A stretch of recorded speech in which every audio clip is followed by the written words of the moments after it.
ئاسایشی شاری هەولێری خۆشەویست دەکەین برا پۆلیسەکان مکافعەکان برا مرورەکان دەستی هەمویان ماس دەکەین هەر سەرکەوتوو بن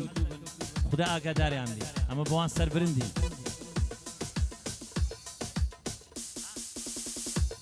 سڵاو ڕێز لۆ ئاسایش بەتایبەت ئاسایشی هەولێری خۆمان کاک بارزان قەساب چای ماس دەکەین هەرێرە فاکسی لۆ کردینە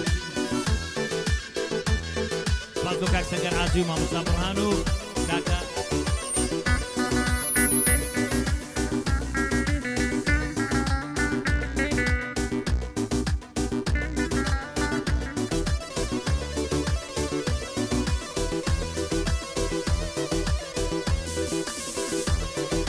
بارزانیا بارزانیا بابی نمیر بارزانیا بارزانیا بارزانیا بابی نمیر بارزانیا ربازی او ریگمانا او بابو با پیرمانا او روکش از دی آبا یادی سروگ بارزانیا کاک مسرورا برای او شانی پارتیا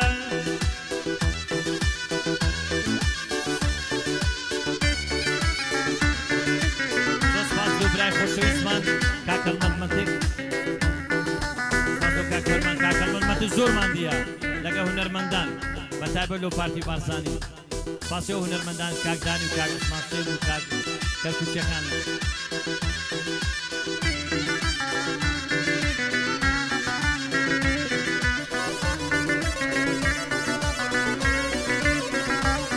ئەی لە شۆڕشی ئەیلوولەوە بارزانی لە خاباتە ئەی دەریایەک خوێنی ڕێشتوە لە پێنەوە وڵاتە ئەی دەیزانی هەروەدا دێ ڕۆژێک بێوەواتە ئەیدەن بۆ وەقادا دەنێن کورشایەنی دەوڵەتە کورمانەتی دەوڵەتە بارزانیا بارزانیا بابی نەمێر بارزانیا ڕێبازی ئەو ڕێگەمانە ئەو بابوو با پیرمانە ئەو ڕۆکە شازدەیە با یادی سەرۆک بارزانیا زۆر سپاس بۆ کاکە هێمنی سوسی خۆشەویست کاک هێمنی شێخ سەران ئەویش ماندی بووە لەگەر ئەو گروپە سپاسی کاکە عازی هەولێریش دەکەین و هەموومانە بەڕێزەکەن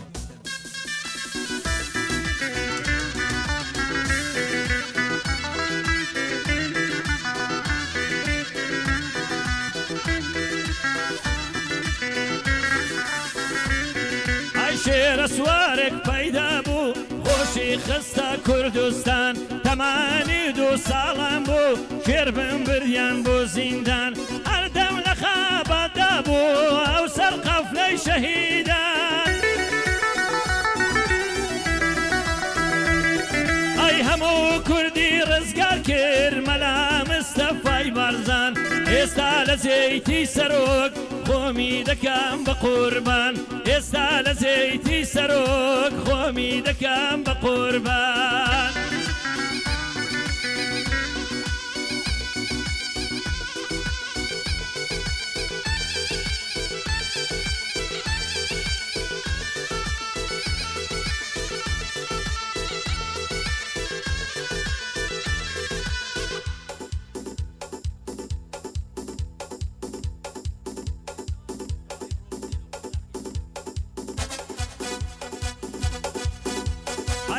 هەولێر ژان قەڵات شاری دێرینی وڵات هەولێر ژان قەڵات شاری دێرینی وڵات پایتەختی گەلی کوردە هەر لە ئێستا و لەداهات بەبێ هەولێری جوانم هەڵناکەم ناژیم یەک سات بەبێ هەولێری جوانم هەڵناکەم ناژیم یەک سات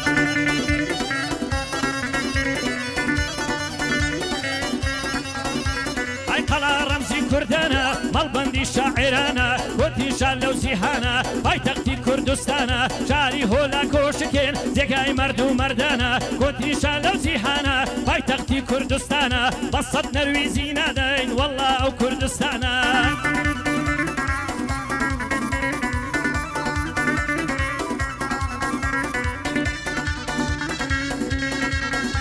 ئەی هەولێر جوان و ڕەنجینە خاکەکەی سەر شیرینە ئەی تێیدا فەرگوڵ و گوڵزار بە هەشتی ڕووی زەمینە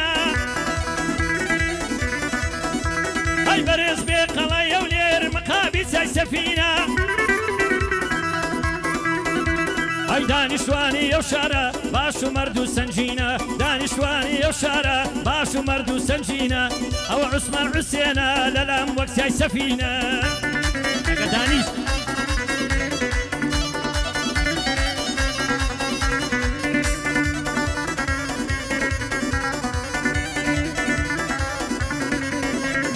کوردستانەکەم جوانە بابی هەموو کوردانە کوردستانەکەم جوانە دایکی هەموو کوردانە ئاڵامان بەرز بووە وەگاڵای کوردستانە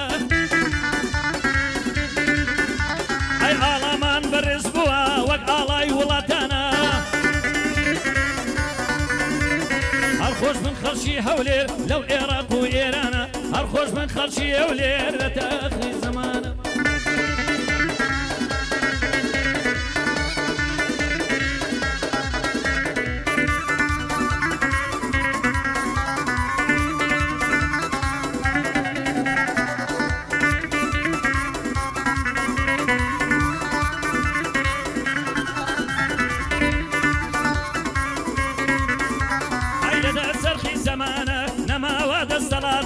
هەرخەما بە من دەڵێ سەبا خۆت بگرە هاتم لە ژینی خۆم بێزارم مەرگوا بە ئاواتم لە بڕیاریم لا نادام لە دوور لە ڕۆژ هەڵاتم ئای ئاڵاکەی کوردستان بەدایمە من فیداتم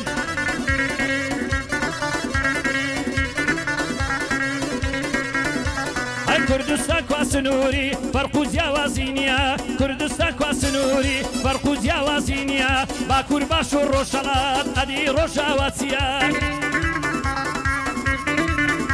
ئەی زاڵم لێیان بڕیوین ئەو چوار پارچە زەویە زاڵم لێیان بڕیوین ئەو چوار پارچە زەویە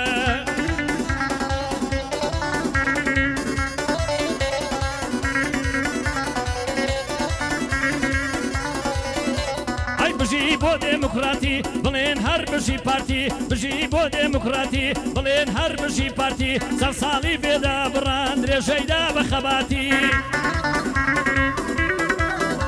ئەی بارزانی پێسەر هەڤاڵ بڕیان ڕێگای سۆڤیەتی لە ئاوی ئاراز دەرچوون بێترسی بێمەینەتی ئەی مەداریەی جەنەڕالی هەر قابیلی خۆیەتی لەبەر ئەو گۆڕەی دەمرێن بارزانی تێدایەتی ئەی مشکی مەسوور بارزانی کۆمپیوتەر ئەنتەرنێتی ئەو ڕێباسە ماز دەکەم گەر ئاری لە سەریەتی